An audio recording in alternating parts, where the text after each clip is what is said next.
Hello my dear friends, आज की video में बताने वाले हैं आपको हम गामा फलन का समाकलन किस प्रकार से करते हैं। जैसे कि आपको हमने अभी तक बहुत से क्वेश्चन सॉल्व कराए हैं और गामा फलन का जो क्वेश्चन था उसे सिंपल तरीके से भी बता दिया, लेकिन आज आपको हम गामा फलन बता ही देंगे कैसे इसका हम समाकलन करते हैं, क्योंकि प्रश्नावली 6.2 में आपको गामा फलन से रिलेटेड क्वेश्चंस भी मिलेंगे जिसे केवल आप उसी के आधार पर सॉल्व कर पाएंगे।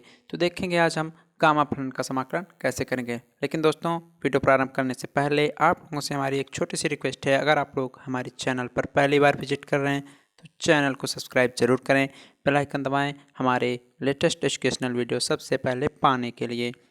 तो आइए देखते हैं गामा फलन क्या होता है, उसका हम समाकलन कैसे करते हैं। और एक क्वेश्चन जो हैं आपके इम्पोर्टेंट रहते भी हैं आपके एग्जाम के लिए, तो आप लोग जरूर देखिए गामा फलन क्या होता है।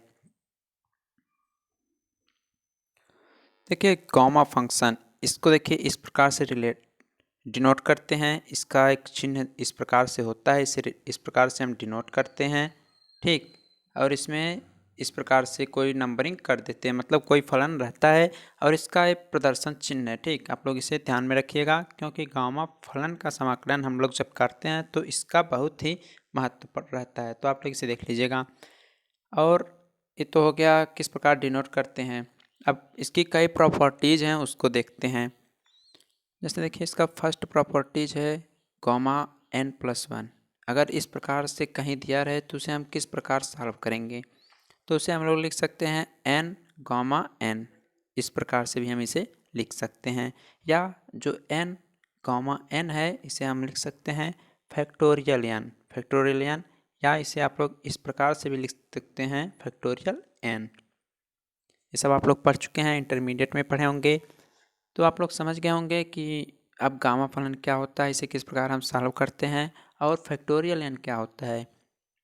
अभी एक तो हम न्यूमेरिकल सॉल्व करेंगे, प्रॉब्लम सॉल्व करेंगे, तो आपको समझ में आएगा कि किस प्रकार से हम गामा फलन को सॉल्व करते हैं। यहाँ तक आप समझ गए होंगे, मैं आशा करता हूँ आप लोग समझ ही गए होंगे।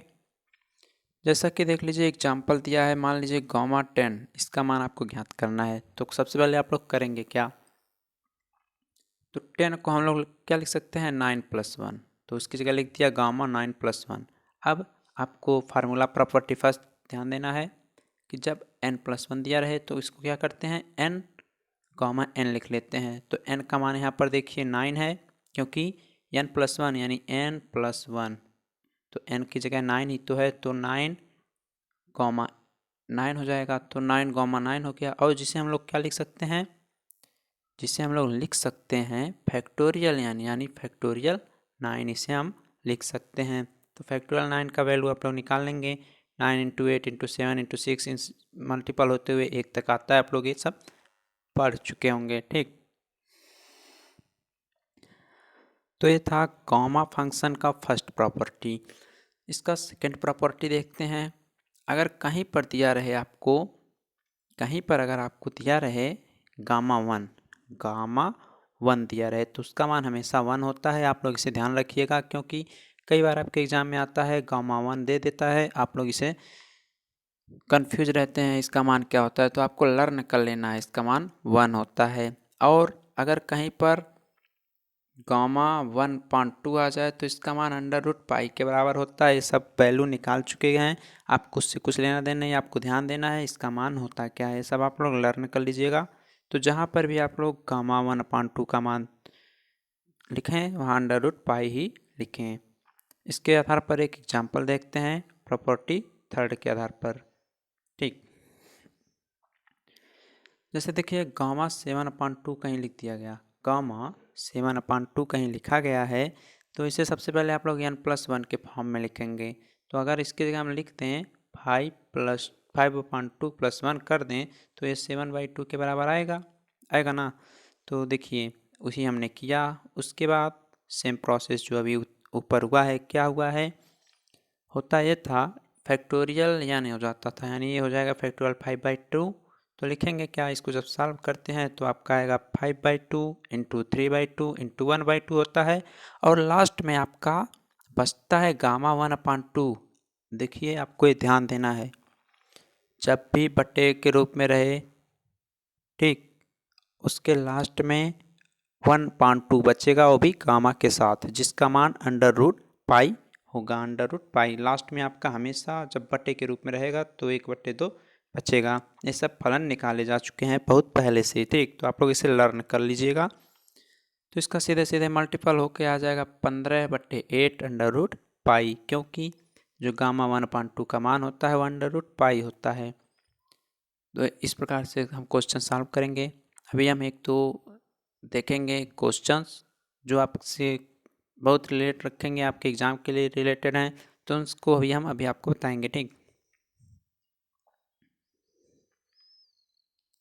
देखिए, जो मोस्ट इम्पॉर्टेंट फार्मूला है प्रॉपर्टी है, प्रॉपर्टी नंबर 4 है, जो कि हमेशा आपके क्वेश्चन में यूज होने वाली है, खासकर इस जो सिलेबस है, इस सिलेबस में जो आपका डिप्लोमा का सिलेबस है इसमें दिया है। जैसे 0 से π/2 अगर लिमिट दी रहती है और साइन के power m into x, cos के पावर n इंटू एक्स दिया रहता है, तो करते क्या है, इसको लिखते इस प्रकार हैं, गामा m+1/2 लिखते हैं और गामा n+1/2 और पूरे के होल बट्टे में लिखते हैं 2 इंटू गामा m+n+2/2।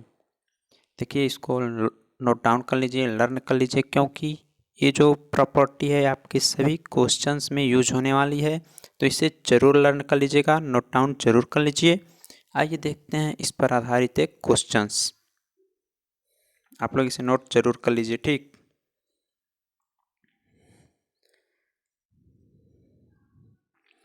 जैसे कि देखिए, आपको स्क्रीन पर दिख रहा होगा, एक एग्जांपल दिया है, 0 से π/2 लिमिट है, साइन के पावर 6x है, cos के पावर 3x इंटू dx है। तो ये देखिए, यह जो है इससे रिलेट कर रहा है, सेम टू सेम रिलेट कर रहा है। m की जगह आपका 6 दिया हुआ है क्वेश्चन में और n की जगह 3 दिया हुआ है और सब कुछ मैच कर रहा है। तो सीधे सीधे हम इस फार्मूले में इसे रखेंगे, ठीक। तो फार्मूला आप लोग नोट कर लीजिए।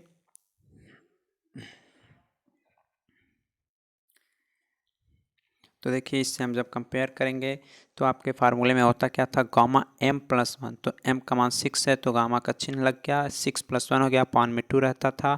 फिर गामा n+1 होता था तो n का मान यहाँ पर 3 है, +1 हो जाएगा, अपॉन में 2 हो जाएगा।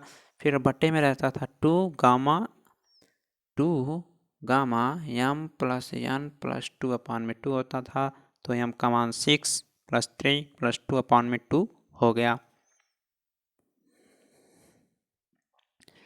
इसको लिखेंगे तो गामा 7/2 होगा, इसको लिखेंगे तो गामा 4/2 होगा, तो 2 से 4 कैंसिल होगा तो यहाँ पर गामा 2 आएगा, तो यहाँ पर गामा 2 हो गया, अपान में 2 होगा, गामा 6 3 9 तो 11/2 हो जाएगा, ठीक।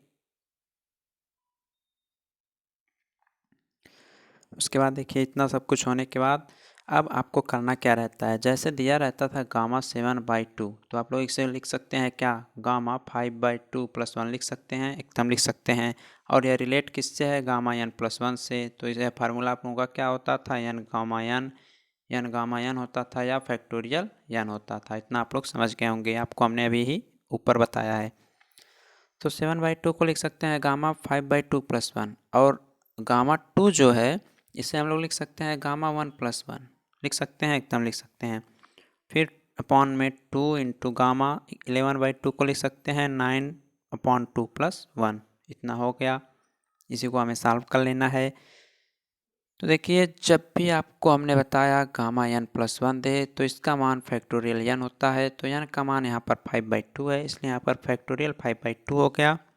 यहाँ पर भी वही रूल, तो यहाँ पर फैक्टोरियल 1 हो गया, अपॉन में 2 इंटू यहाँ पर भी वही रूल, फैक्टोरियल 9/2 हो गया। इसे हमें सॉल्व कर लेना है,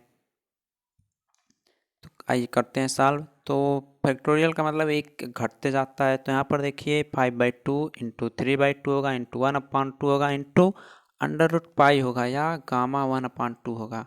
हमने आपको बताया लास्ट में गामा 1/2 बच जाता है। उसके बाद फैक्टोरियल 1 का मान 1 हो जाएगा, अपॉन में 2 इंटू 9/2 होगा, क्योंकि फैक्टोरियल 9/2 को अब हम सॉल्व कर रहे हैं, इंटू 7/2 5/2 3/2 1/2 और लास्ट में फैक्टोरियल नहीं, गामा 1/2 बचेगा, जिसका मान √पाई होता है। ऊपर टोटल मल्टीपल करेंगे तो 15/8 रूट में पाई बच जाएगा। नीचे करेंगे तो 80 90 अपॉन 32 अंडर रूट पाई बचेगा। तो यहाँ से कुछ करना नहीं आपको, पाई से पाई कैंसिल होगा। अब इसी को सॉल्व करना है तो 15/8 इंटू 32 अपॉन 1890 हो जाएगा ना 1890। इसे काटते हैं, इसे कैंसिल कर लेते हैं तो इससे जाएगा तो यहाँ 4 बचेगा ना। फिर यहाँ से 5 से काटेंगे तो 3 होगा और यहाँ कटेंगे इतना बच जाएगा। ठीक, तो आपका आ गया क्या 12/378 इतना आ गया। अच्छा से काट लेते हैं तो 6 यहाँ 2 हो जाएगा। ठीक, और यहाँ 63, तो आपका 2/63 आंसर आ जाएगा। तो मैं आशा करता हूँ आप लोग गामा फलन समझ गए होंगे।